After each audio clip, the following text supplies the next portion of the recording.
Hi students, நம்ம இந்த வீடியோல CBSE class 10 ஸ்டூடெண்ட்ஸ்க்கான triangle chapterோட கடைசி எக்ஸசைஸ்ல இருந்து question number 8 பார்க்க போறோம்.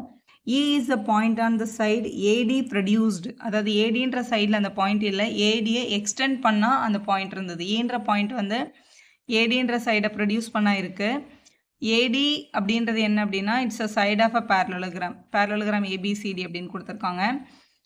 இப்போ பாருங்க ABCD நான் ஒரு parallelogram வரைஞ்சிருக்கேன். E is a point on the side AD produced அப்படின்னு கொடுத்துருக்காங்க. இப்போ ABCDன்ற parallelogramல இந்த AD அப்படின்ற சைடை ப்ரொடியூஸ் பண்ணா, அதாவது இப்படி எக்ஸ்டெண்ட் பண்ணா Eன்ற ஒரு பாயிண்ட் இருக்கு அப்படின்னு சொல்லியிருக்காங்க. இந்த பாயிண்ட் வந்து E. So E is a point on the extended, அதாவது produced ADன்னு கொடுத்துருக்காங்க. அடுத்து அவங்க கொடுத்துருக்க லைனை பாருங்க. BE intersect CD at F அப்படின்னு கொடுத்துருக்காங்க. Bன்ற பாயிண்ட் இங்கே இருக்கு, ஏன்ற பாயிண்ட் இங்கே இருக்குது. இவங்க ரெண்டு பேருக்கும் இந்த மாதிரி ஒரு லைன் வரையணும். பிஇ அப்படின்றத கனெக்ட் பண்ணணும்.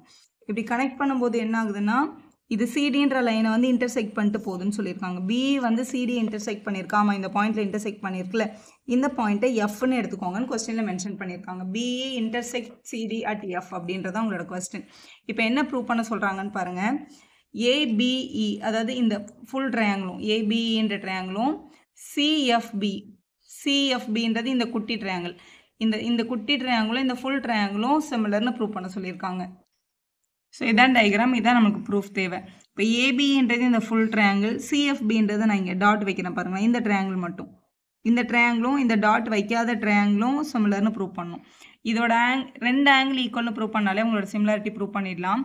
ஸோ எந்த ரெண்டு ஆங்கிள் ஈக்குவல்னு யோசிக்கிறதுக்கு இதோட கரஸ்பாண்டிங் ஆங்கிள் ஈக்குவலான்னு யோசிங்க, அதான் ஈஸிங்க. முதல் ஆங்கிள் ஏவா, இங்கே முதல் ஆங்கிள் யார் சி, இங்கே இருக்கிற ஏயும் இங்கே இருக்கிற சியும் ஏதாவது கண்டிஷனில் ஈக்குவலாக இருக்க சான்ஸ் இருக்கான்னு பாருங்கள். இந்த ஏன்ற ஆங்கிளும் இந்த சின்ற ஆங்கிளும், இந்த ரெண்டு ஆங்கிளும் பேரலோகிராமோட ஆப்போசிட் ஆங்கிள்ஸ். ஒரு பேரலோகிராமோட ஆப்போசிட் ஆங்கிள்ஸ் வந்து எப்போவுமே ஈக்குவலாக தான் இருக்கும். அதனால் இந்த ஏன்ற ஆங்கிளும் இந்த சின்ற ஆங்கிளும் ஈக்குவல்னு எழுதிடலாம். இந்த ஏன்ற ஆங்கிளை இந்த பிக் ட்ரையாங்கிளோட நேமில் எழுதணும், அதனால் இஏபி அப்படின்னு எழுதிக்கிறேன். இஏபின்ற ஆங்கிள் இது குட்டி ட்ரையாங்கிளோட சைடை எழுதுங்க, அதனால் பிசிஎஃப் அப்படின்னு எழுதிக்கோங்க. பிசிஎஃப்பும் ஈக்குவல். ரீசன் என்னென்னா ஆப்போசிட் ஆங்கிள்ஸ் ஆஃப் அ பேரலோகிராம்னு சொல்லிடணும். நெக்ஸ்ட்டு அடுத்த ஆங்கிள் பாருங்கள், இங்கே பி இருக்குது, இங்கே எஃப் இருக்குது. இந்த பின்ற ஆங்கிள் வந்து இங்கே உள்ளே வருது, எஃப்ன்ற ஆங்கிள் வந்து இங்கே கிடைக்குது. இந்த ஆங்கிளும் ஈக்குவலா அப்படின்னு பார்க்கணும். இங்கே ஃபார்ம் ஆகிருக்கிற ஆங்கிளும் இங்கே ஃபார்ம் ஆகிருக்க ஆங்கிளும் ஈக்குவலா அப்படின்னு பார்க்கணும். ஏபின்ற லைனும் சிடின்ற லைனும் கண்டிப்பாக பேரலல் லைன்ஸ், ஏன்னா இது ஒரு பேரலோகிராம். அப்போ இந்த சிஎஃப் அப்படின்றத டிரான்ஸ்வர்சல் அப்படின்னு பார்த்தீங்கன்னா ரெண்டு பேரலல் லைனை கட் பண்ணிட்டு போகிற லைனுக்கு பேர் டிரான்ஸ்வர்சல். இந்த பக்கம் ஒரு ஆங்கிள் இந்த பக்கம் ஒரு ஆங்கிள் ஃபார்ம் ஆச்சுன்னா அவங்க ரெண்டு பேரும் ஈக்குவலாக தான் இருப்பாங்க, அவங்களுக்கு பேர் ஆல்டர்னேட் இன்டீரியர் ஆங்கிள். அப்போ இந்த ஆங்கிளும் கூட ஈக்குவல் தான். ரீசன் வந்து ஆல்டர்னேட் இன்டீரியர் ஆங்கிள். இந்த ஆங்கிளோட பேரை இந்த பெரிய ட்ரையாங்கிளோட நேமில் எழுதுங்க.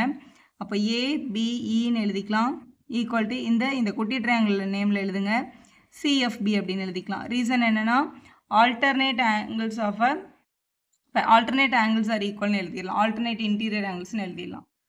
ஸோ ரெண்டு ஆங்கிள் ஈக்குவல் நம்ம ப்ரூவ் பண்ணிட்டோம். அப்போ ஆங்கிள் சிமிலாரிட்டி படி அவங்க கேட்டிருந்த ரெண்டு ட்ரையாங்கிளும் டெஃபினட்டாக சிமிலராக தான் இருக்கும். அப்போ triangle ABE similar to triangle CFP அப்படின்னு எழுதிடலாம். கொஸ்டினில் அது மட்டும் தான் அவங்க வந்து ப்ரூவ் பண்ண சொல்லியிருந்தாங்க, டயக்ராம் வரைய சொல்லியிருந்தாங்க. டயக்ராம் வந்து அவங்க கொடுக்கலன்னா டயக்ராமுக்கு மார்க் அலாட் பண்ணுவாங்க, கண்டிப்பாக நீங்கள் ட்ரா பண்ணணும். நெக்ஸ்ட் கொஸ்டின் பார்க்கலாம். கொஸ்டின் நம்பர் 9 பார்க்கலாம். இன் ஃபிகர் 6.39 இந்த டயக்ராமில் ஏபிசி ஏஎம்பின்னு ரெண்டு ட்ரையாங்கிள் இருக்குது. இது ஏபிசி ஏஎம்பி இந்த ரெண்டு ட்ரையாங்கிள்லையும் பி அண்ட் எம் வந்து ரைட் ஆங்கிள்ஸ். இதில் பி வந்து இந்த ட்ரையாங்கிளோட ரைட் ஆங்கிள், எம் வந்து இந்த ட்ரையாங்கிளோட ரைட் ஆங்கிள்னு கொடுத்துருக்காங்க. அப்போ ஏபிசியும் ஏஎம்பியும் சிமிலர் ட்ரையாங்கிள்ஸ்னு ப்ரூவ் பண்ணணும். இந்த ரெண்டு சைட்ஸும் ப்ரப்போர்ஷனலாக இருக்கும் அப்படின்றதையும் ப்ரூவ் பண்ணணும். இந்த டயக்ராம் தான் நான் இங்கே ட்ரா பண்ணியிருக்கேன். இப்போ ஏபிசின்றது இந்த ஹாஃப் ட்ரையாங்கிள், ஏஎம்பின்ற ட்ரையாங்கிள் உங்களுக்கு சின்னதாக உங்கள் பென்சிலில் கூட நீங்கள் இப்படி ஒரு லைன் போட்டு பார்க்கலாம். ஏன்னா ரெண்டு பேருக்கும் எந்த ஆங்கிள் காமனாக இருக்குது, இல்லை எந்த சைடு காமனாக இருக்குது, இல்லைனா ஒரு ட்ரையாங்கிளை வந்து பென்சில்லையும் இன்னொரு ட்ரையாங்கிளை வந்து உங்ககிட்ட பிளாக் பென் இருக்கும் எக்ஸாமில், பிளாக் பென்லையும் ட்ரா பண்ணிவிட்டு பாருங்கள், ஈஸியாக ஐடென்டிஃபை பண்ணிடலாம் எந்த ஆங்கிள் வந்து காமனாக இருக்குது அப்படின்னு. நான் இப்போ இங்கே இந்த மாதிரி கோடு போட்டிருக்கேன்ல, இது ஒரு ட்ரையாங்கிள், இந்த மாதிரி பிளெயினாக இருக்குல்ல அது ஒரு ட்ரையாங்கிள் ஏபிசி. இந்த ரெண்டு ட்ரையாங்கிளுக்கும் சிமிலாரிட்டி முதல்ல ப்ரூவ் பண்ணணும். நம்மளுக்கு ரெண்டு ஆங்கிள் ஈக்குவலாக இருந்தாலே அவங்க ரெண்டு பேரும் சிமிலர் தான்.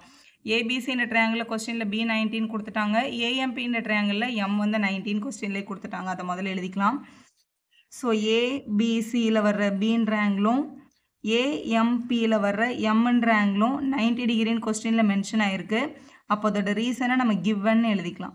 அது இல்லாமல் இந்த ட்ரையாங்கிளுக்கும் இந்த ட்ரையாங்கிளுக்கும் எது காமனாக இருக்குன்னு பாருங்கள். இந்த ஆங்கிள் ஏவை பாருங்கள். இந்த ஆங்கிள் ஏ வந்து ஏபிசிக்கும் ஒரு ஆங்கிளாக இருக்குது, ஏஎம்பிக்கும் ஒரு ஆங்கிளாக இருக்குது. அப்போ இந்த ஆங்கிள் வந்து காமன் ஆங்கிள். நேமை கரெக்டாக எழுதணும். இப்போ இந்த ஏபிசின்ற ட்ரையாங்கிளில் ஏன்ற ஆங்கிளை எழுதும்போது பிஏசி அப்படின்னு எழுதிக்கலாம், சிஏபியும் எழுதலாம் நம்ம. ஆனால் ஏ சென்டரில் வர மாதிரி எழுதணும். இந்த ட்ரையாங்கிளில் பேர் எழுதும்போது எம்ஏபி அப்படின்னு எழுதிக்கலாம், எம்ஏபி. இது வந்து ஒரு காமன் ஆங்கிள். ரெண்டு ட்ரையாங்கிளும் ஒரே பிளேஸில் வந்திருக்கு, அதனால இந்த ஆங்கிள் வந்து நம்ம காமன் ஆங்கிள் அப்படின்னு சொல்லுவோம். ஸோ ரெண்டு ட்ரையாங்கிளுக்கு ரெண்டு ஆங்கிள் ஈக்குவலாக வந்துடுச்சு. அப்போ நம்ம என்னென்னு சொல்லிடலாம்னா ஆங்கிள் சிமிலாரிட்டி படி அவங்க கொடுத்துருந்த ரெண்டு ட்ரையாங்கிளும் சிமிலர் ட்ரையாங்கிள்ஸ் தான். அதாவது ஏபிசின்ற triangle definitely similar to triangle AMP அப்படின்னு எழுதிட்டோம். இப்போ கொஸ்டினில் கேட்டிருக்க செகண்ட் பார்ட்டை பாருங்கள். CA by BA. சிஏன்றது இங்கே ஃபஸ்ட்டும் லாஸ்ட்டும், பிஏன்றது இங்கே ஃபஸ்ட்டும் லாஸ்ட்டும் கரெக்டாக இருக்குது. பிசின்றது இங்கே செகண்டும் தேர்டும், எம்பின்றது இங்கே செகண்டும் தேர்டும். அப்போ இந்த ரெண்டு சிமிலர் ட்ரையாங்கிள்ஸோட கரஸ்பாண்டிங் சைட்ஸோட ரேஷியோ தான் உங்களை ஈக்குவலாக அப்படின்னு கேட்டிருக்காங்க. அப்போ அவங்க வந்து டெஃபினட்டாக ஈக்குவல் தான். நம்ம ரீசன் எப்படி எழுதணும்னா ஸோ ஃப்ரம் ஒன்னு போடலாம். இல்லை சின்ஸ் இந்த ரெண்டு ட்ரையாங்கிளும் சிமிலராக இருக்கிறதுனால corresponding sides of the similar triangles are proportional அப்படின்ற ரீசனை எழுதிட்டு தான் எழுதணும். அப்படி எழுதும்போது இங்கே பாருங்கள், இப்படி எழுதுங்க. ஸோ இப்படி எழுதிக்கலாம். எழுதிட்டு அவங்க கேட்டிருந்த ரெண்டு சைடையும் எடுத்து எழுதிடலாம். சிஏ பை பிஏயோட வேல்யூ வந்து அப்போ டெஃபினட்டாக பிசி பை எம்பிக்கு ஈக்குவலாக இருக்கும் அப்படின்னு சொல்லி சம்மை கம்ப்ளீட் பண்ணிடலாம். ஏன்னா இது எழுதணும், சேம் ரேஷோன்னு எழுதலாம், ஆர் இன் ப்ரொபோர்ஷன் கூட நம்ம எழுதலாம், ரெண்டும் ஒன்று தான். ஸோ ஹென்ஸ் ப்ரூவ்னு எழுதி சம்மை கம்ப்ளீட் பண்ணிக்கோங்க. இப்போ கொஸ்டின் நம்பர் 10 பார்க்கலாம். CD and GH respectively the bisectors of angle C and angle G such that D and H rise on the side AB and FE of the triangle ABC and EFG. அதாவது ரெண்டு different triangles இருக்குது. ஒரு ட்ரையாங்கிளோட பேர் வந்து ABC, இன்னொரு triangle வந்து இஎஃப்ஜின்னு சொல்லியிருக்காங்க. If ஏபிசின்ற ட்ரையாங்கிளும் இங்கே கொடுக்கும்போது இஎஃப்ஜின்னு கொடுத்துருக்காங்க ட்ரையாங்கிளோட நேம் கொடுக்கும்போது, ஆனால் இங்கே சிமிலாரிட்டி சொல்லும்போது இஎஃப்ஜி கொடுக்கல, எஃப்இஜின்னு கொடுத்துருக்காங்க பாருங்கள். அப்போ ஏயோட கரஸ்பாண்டிங் ஆங்கிள் வந்து கண்டிப்பாக எஃப் தான், இ கிடையாது. ஸோ நம்ம ரெண்டு டிஃப்ரெண்ட் ட்ரையாங்கிள் வரைஞ்சிட்டு ஒரு ட்ரையாங்கிளோட பேர் வந்து ஏபிசின்னு எடுக்கணும். ஸோ இது ஏ, இங்கே பி, இங்கே சி அப்படின்னு நான் எடுத்துக்கிறேன். இங்கே கரஸ்பாண்டிங்காக முதல்ல ஏக்கு நேரம் எஃப் இருக்குது. அப்போ இங்கே ஏ போட்டிருக்க கரஸ்பாண்டிங் சைடில் இங்கே கண்டிப்பாக எஃப் போட்டுக்கோங்க, ஈஸியாக இருக்கும் எழுதும்போது. இ வந்து இங்கே பிக்கு நேரம் இருக்குது. அப்போ இங்கே பி போட்டால் இங்கே உங்களோட இ இருக்கட்டும், ஜிக்கு வந்து சி, இங்கே ஜி எழுதிக்கலாம். அப்போ எஃப்இஜி அப்படின்ற ட்ரையாங்கிள் இருக்குது. இப்போ கொஸ்டினில் என்ன சொல்லியிருக்காங்கன்னா CD and GH are the bisectors of C and G. அதாவது சிடின்றது சியிலேருந்து வரைஞ்சிருக்க ஒரு பைசெக்டர் அப்படின்னு சொல்லியிருக்காங்க. அப்போ சியிலேருந்து இப்படி ஒரு லைன் வரைய போகிறோம், அது ஒரு ஆங்கிள் பைசெக்டர். ஸோ இங்கே லைன் வரைஞ்சிருக்கேன், இதை வந்து சிடின்னு எடுத்துக்க சொல்லியிருக்காங்க. இவங்களோட பேரை வந்து ஜிஹெச் அப்படின்னு எடுத்துக்க சொல்லியிருக்காங்க. ஸோ எடுத்துக்கிட்டோம். இந்த டின்ற டியும் ஹெச்சும் எங்கே லைஸ் ஆகிருக்குன்னா டி வந்து ஏபி மேலே லைஸ் ஆகிருக்கணும், இங்கே ஹெச் வந்து அதே மாதிரி எஃப்இ மேலே வந்து லைஸ் ஆகிருக்கணும். அந்த மாதிரி டயக்ராம் வரைஞ்சிக்கோங்கன்னு சொல்லியிருக்காங்க. வரைஞ்சாச்சு. இந்த ரெண்டு ட்ரையாங்கிளும் சிமிலராக இருந்தால் இந்த கீழே இருக்க 3 சப்டிவிஷனையும் நம்ம இப்போ ப்ரூவ் பண்ண போகிறோம். முதல்ல ரெண்டு சைடோட ரேஷியோ வந்து ப்ரொபோஷனலாக அப்படின்னு கண்டுபிடிக்க சொல்லியிருக்காங்க. கண்டிப்பாக ரெண்டு ட்ரையாங்கிள் சிமிலர்னு ப்ரூவ் பண்ணிட்டு தான் இந்த ரேஷியோ வந்து ப்ரொபோஷனல்னு கண்டுபிடிக்க முடியும். ஸோ கொஸ்டினில் முதல்ல இங்கே பாருங்களேன், சிடி பை ஜிஹெச். இங்கே தேர்ட் சப்டிவிஷனில் சிடி முதல் ரெண்டு ஆல்ஃபபெட், ஜிஹெச் முதல் ரெண்டு ஆல்ஃபபெட், அதோட டிவிஷன் வந்திருக்கு. அடுத்து ஏசி பை எஃப்ஜி. இங்கே ஏசின்றது ரெண்டாவது மூணாவது ஆல்ஃபபெட், இங்கே வந்து எஃப்ஜின்றது ரெண்டாவது மூணாவது ஆல்ஃபபெட். அப்போ இந்த மூணாவது சப்டிவிஷன் வந்து நம்ம ப்ரூவ் பண்ணிட்டோம்னா இவங்க வந்து corresponding sides of the similar triangle ப்ரொபோஷனல்னு சொல்லி நம்மளை அவங்களை ஈஸியாக ப்ரூவ் பண்ணிடலாம். அப்போ முதல்ல இந்த தேர்ட் சப்டிவிஷனை ப்ரூவ் பண்ணிட்டு ஃப்ரம் த 3 இந்த 1 நம்மளால் ஈஸியாக சால்வ் பண்ண முடியும். ஸோ இதை எப்படி சால்வ் பண்ணலான்னு பார்க்கலாம். இப்போ கொஸ்டினில் பேசிக்காக அவங்க என்ன கொடுத்துருக்காங்கன்னா ஏபிசி அப்படின்ற ட்ரையாங்கிள் வந்து சிமிலர் டு எஃப்இஜி அப்படின்றத கொடுத்துட்டாங்க. ஸோ சிமிலர்னா இங்கே இருக்கிற ஏன்ற ஆங்கிளும் இங்கே இருக்கிற எஃப்ன்ற ஆங்கிளும் டெஃபினட்டாக ஈக்குவல், பியும் இயும் ஈக்குவல், அதாவது இந்த பின்ற ஆங்கிளும் இந்த ஈன்ற ஆங்கிளும் ஈக்குவல். அதே மாதிரி சியும் ஜியும் கூட ஈக்குவல் தான். இந்த மொத்த சின்ற ஆங்கிளும் இந்த மொத்த ஜின்ற ஆங்கிளும் ஈக்குவல். கொஸ்டினில் இந்த சிடின்றது ஒரு ஆங்கிள் பைசெக்டர், அதாவது இந்த பக்கம் இருக்க ஆங்கிளும் இந்த பக்கம் இருக்க ஆங்கிளும் ஈக்குவல் அப்படின்னு அர்த்தம். அதே மாதிரி ஜிஹெச்சும் ஒரு ஆங்கிள் பைசெக்டர் அப்படின்னு கொடுத்துருக்காங்க. அப்போ இங்கே ஃபார்ம் ஆயிருக்க ஆங்கிளும் இங்கே ஃபார்ம் ஆயிருக்க ஆங்கிளும் ஈக்குவலாக இருந்தது அப்படின்றது தான் மீனிங். இப்போ இதை வச்சு நம்ம என்ன ப்ரூவ் பண்ண போகிறோம்னா முதல்ல இந்த தேர்ட் சப்டிவிஷனை ப்ரூவ் பண்ண போகிறோம். இதை யூஸ் பண்ணி ஃபர்ஸ்ட் சப்டிவிஷன் ஈஸியாக சால்வ் பண்ணிடலாம். ஸோ முதல்ல டிசிஏ DCA எங்கே இருக்குது பாருங்க, இங்கே DCA இந்த ட்ரையாங்கிள், இங்கே நான் ஒரு ஷேட் பண்ணி காமிக்கிறேன். இந்த ட்ரையாங்கிள், இந்த ஹாஃப் ட்ரையாங்கிள், இந்த ட்ரையாங்கிளும் HGF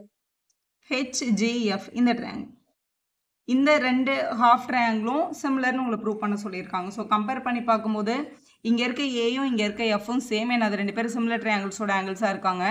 ஆனால் இந்த சியும் ஜியும் தான் ஈக்குவல். அப்போ சியில் பாதி ஆங்கிளும் இங்கே ஜியில் பாதி ஆங்கிளும் தான் இந்த ட்ரையாங்கிள்குள்ளே வருது. அப்போ சியும் ஜியும் ஈக்குவலாக இருந்தால் இந்த லைன் தான் ஆங்கிள் பைசெக்டர் ஆச்சு. அப்போ அதில் வர பாதி பாதியும் டெஃபினட்டாக ஈக்குவலாக தானே இருக்கும். அதை தான் நம்ம எடுத்து எழுதணும். ஸோ முதல்ல இந்த தேர்ட் சப்டிவிஷனை தான் நம்ம சால்வ் பண்ணுறோம். எதெல்லாம் ஈக்குவல்? முதல்ல ஆங்கிள் ஏ ஈக்குவல், இந்த ஏன்ற ஆங்கிளோட நேமை DAC அப்படின்னு எழுதணும். ஈக்குவல் டு அங்கே எஃபோட ஆங்கிள் வந்து HFG அப்படின்னு எழுதிக்கலாம். இது வந்து கிவன், ஏன்னா கொஸ்டினில் அந்த ரெண்டு ட்ரையாங்கிளும் சிமிலர்னு கொடுத்துட்டாங்க. இதில் வந்து இந்த சின்ற ஆங்கிள் வந்து இந்த ஹோல் சின்ற ஆங்கிள் வந்து யாருக்கு ஈக்குவல்னா இந்த ஜின்ற ஆங்கிளுக்கு ஈக்குவல் ஹோலாக பார்க்கும்போது. ஆனால் நம்மளுக்கு இப்போ ப்ரூஃபுக்கு வந்து இந்த மொத்த சியும் தேவையில்லை. சியில் பாதி தான் தேவை, ஜியில் பாதி தான் தேவை. அதனால் நம்ம என்ன பண்ணணும்னா divided by 2 on both side பண்ணணும். ஏன்னா நமக்கு ப்ரூவ் பண்ணுறதுக்கு பாதி போதும். டிவைடட் பை 2 பண்ணுறோம்.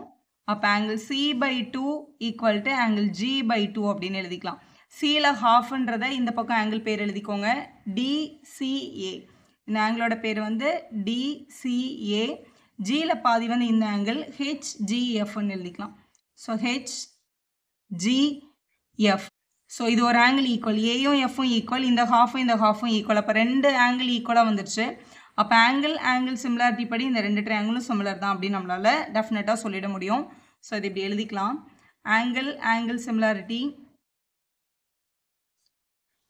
சிமிலாரிட்டி படி triangle DCA similar to triangle HGF அப்படின்னு எழுதிடலாம். ஸோ கம்ப்ளீட் பண்ணிட்டோம். இதிலேருந்து ஃபஸ்ட்டு பார்ட்டை ப்ரூவ் பண்ணுறது ரொம்ப சிம்பிள்.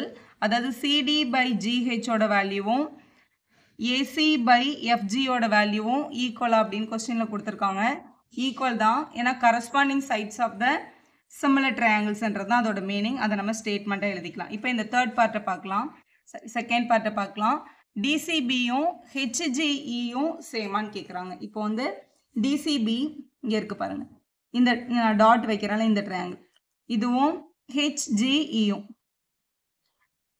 இந்த ட்ரையாங்கிள் இங்கே டாட் வச்சிருக்கல, இதுவும் வந்து சிமிலர்னு ப்ரூவ் பண்ணுங்க அப்படின்னு சொல்லியிருக்காங்க.